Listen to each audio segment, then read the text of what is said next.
You don't need a website, but it's a really good idea. You can do everything off a Facebook page, of course, that's completely possible. You can create call to actions and you can put what you're about on there, but I would still get a website because nowadays they're really easy to build. If you check out Weebly.com, you can just purchase a domain name through them. That'll come with web space and you don't need any web design training at all. It's really, really easy. It's just a drag and drop.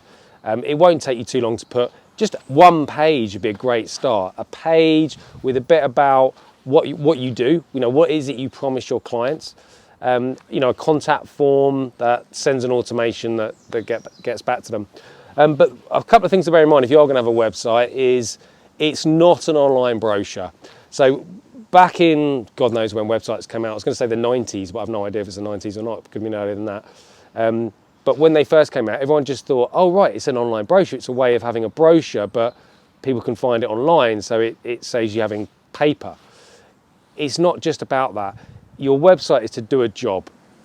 It's to connect with your target audience, convince them that you are the person for them, that you should be in their life, and then it encourages them to make contact with you.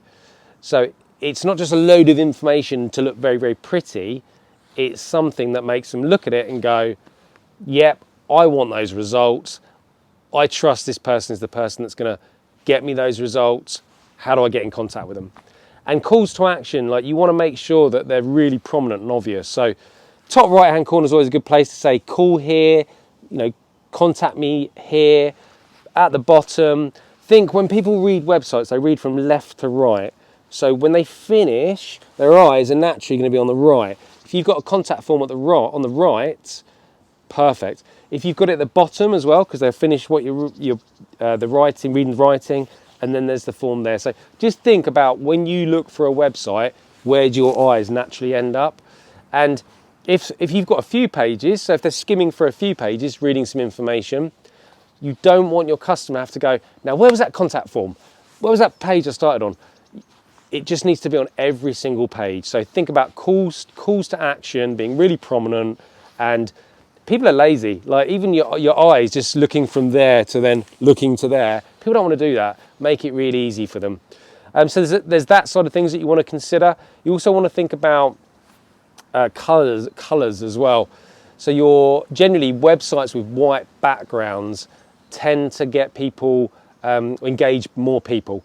My first website had a black background, and at the time there was some research that said that people don't stay on black websites as long as they do on white websites because they don't engage as much.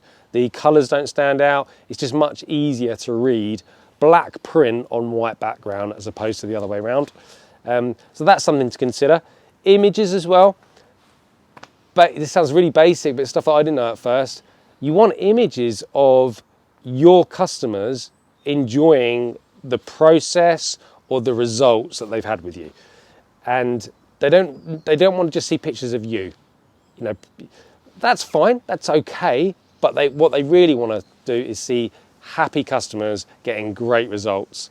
And you know, I've probably talked about this previously before, but there's a book called Story Brand, and they talk about how customers should be the hero of their story, not you. You're the guide. You're the person that gives them the plan, supports them, guides them through the plan, but they're the ones that get the results and have the life-changing experience and are the hero of the story. So portray your customer as the hero and yourself as the guide.